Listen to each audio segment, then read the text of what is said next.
बिस्मिल्लाहिर्रहमानिर्रहीम। देखें 8601 का जो बीएड अल्लामा इकबाल ओपन यूनिवर्सिटी का एग्ज़ाम होगा उसमें मैं सम इम्पोर्टेंट टॉपिक्स हैं उनके ऊपर मैं रोशनी डाल रहा हूँ। तो सबसे इम्पोर्टेंट जो टॉपिक मेरी नज़र में है वो है मोटिवेशन। तो मैं मोटिवेशंस को लेकिन ये मैं जो टॉपिक हैं ये मैं बताऊँगा किताब से, ताकि मैं कोई सिम्बॉलिकली ना बताऊँ। जो स्टूडेंट्स हैं उनको मैं बताऊँ उस नेचर से बताऊं जिस नेचर से उन्होंने एग्ज़ाम देना है। मसलन मैं उनको बताऊंगा किताब से, यानी वो एग्ज़ाम के लिहाज से तैयार हो सके, ना सिर्फ कि वैसे ही बातें कर सके। तो उस हवाले से मैं बताऊंगा। तो सबसे पहले मोटिवेशन क्या चीज़ होती है। तो मोटिवेशन का लफ्ज़ जो है ग्रीक वर्ड मूवर से निकला है, जिसका मानी है टू मूव, यानी आगे मूव करना, हरकत करना। तो ये मोटिवेशन का मतलब था। इसके बाद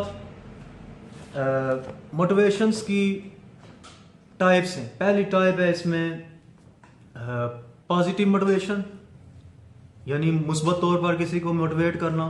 फिर दूसरी टाइप है नेगेटिव मोटिवेशन, नेगेटिव तौर पर किसी को मतलब करना कि तुम ये काम नहीं कर सकते, ये नहीं हो सकता, तुमसे नेगेटिवली करना। इसमें थर्ड टाइप आती है एक्सट्रिंसिक, EXTRINSC। एक्सट्रिंसिक का मतलब है आउटर, एक्सट्रिंसिक का मतलब है आउटर। मुझे कोई मोटिवेट करे कि कल तुम्हारा पेपर है पढ़ो, एक्सट्रिंसिक मोटिवेशन होगी ये, यानी बाहर से मोटिवेट करना। इंट्रिंसिक क्या होता है, मुझे खुद ही ख्याल आ जाए, मेरा ख्याल करो कल पेपर है पढ़ लो, ठीक है। तो ये इंट्रिंसिक मोटिवेशन है। चार टाइप्स ये मोटिवेशंस की बताई, ये चार टाइप्स हैं।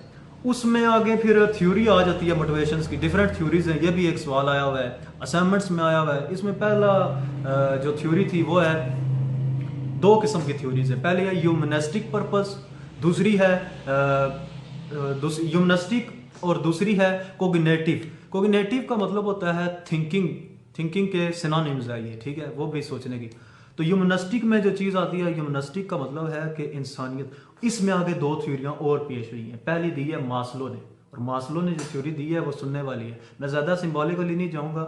मास्लो ने जो थ्योरी दी है वो डेथ और हंगर, लव और सेल्फ एक्चुअलाइजेशन पर बात करती है। सेल्फ एक्चुअलाइजेशन का लफ्ज़ आप गौर से सुनेंगे, क्योंकि ये अल्लामा इकबाल ने जो खुदी का तस्वर दिया था, मैं इस पर ज़्यादा रोशनी नहीं डाल रहा। खुदी का सिनोनिम्स, यानी खुदी को इंग्लिश में सेल्फ एक्चुअलाइजेशन कहते हैं। ये मास्लो की थ्योरी में सबसे टॉप पे ये लफ्ज़ है, सेल्फ एक्चुअलाइजेशन। तो दूसरे नंबर पर मास्लो किसकी बता रहा, ह्यूमनिस्टिक थ्योरी। उसमें पहली मास्लो की है, उसी में दूसरी है ये थी ना मास्लो की। इसी के साथ एक और थ्योरी होगी, वो है, मैं आपको बता देता हूँ, किताब से बता देता हूँ। वो थ्योरी होगी रोजर मोटिवेशन थ्योरी। ये क्या करती है, रोजर्स कहता है इनर जज्बात जो हैं उनको सुनो, इनर वॉइसेस को सुनो। ये रोजर्स की थ्योरी है। अब मैं बताने लगा हूँ कोग्निटिव पर्पस की दो थ्योरी। उसमें सबसे पहले वेनर एट्रीब्यूशन थ्योरी। वेनर में क्या होता है, तीन चीज़ें होती हैं सिर्फ, कंट्रोल, कंट्रोबिलिटी, स्टेबिलिटी। ये तीन चीज़ें होगी तो वेनर की थ्योरी हल समझ आ गई। तो ये मैंने मोटिवेशंस का आपको बताया, ये सबसे इंपॉर्टेंट सवाल था। दूसरे नंबर पर जो मुझे सवाल इंपॉर्टेंट लग रहा है वो है सेट इंडक्शन। अब देखें सेट इंडक्शन में का मतलब क्या होता है। मैं ये जो सवाल है मैं किताब में चला जाता हूँ। तो सेट इंडक्शन में मैं कोशिश करूँगा किताब से ही बताऊँ सेट इंडक्शन क्या चीज़ है। सबसे पहले तो आप ये समझे ना, सेट इंडक्शन ये है, मैं नया लेसन शुरू करने लगा हूँ, स्टूडेंट्स की नया लेसन शुरू करने लगा हूँ।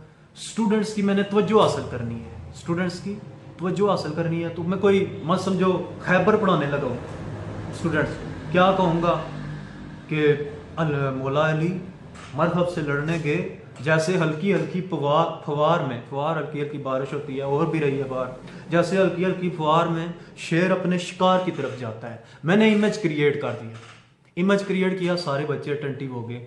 सबकी कलेक्टिवली अटेंशन सबकी हासिल करना, इसको कहते हैं सेट इंडक्शन। कलेक्टिवली सबकी इंटेंशन स्टूडेंट्स की हासिल करना, इसको कहते हैं सेट इंडक्शन। तीन टाइप्स हैं इसकी। तो पहली टाइप्स में आता है सेट इंडक्शन की फैसिलेटिंग। फैसिलेटिंग ये है प्रीवियस नॉलेज यूज करना। मैंने पिछले चैप्टर में कद आज़म पढ़ाया था, वो मैं कहूँ बच्चों ये पढ़ा था आपने, अब ये अल्लामा इकबाल पढ़ो, फैसिलेटिंग। उसी में दूसरी टाइप है मोटिवेटिंग। मसलन मैं किसी की मिसाल दूं, मैं कहूँ देखो जी उसने कितनी एफर्ट्स की है,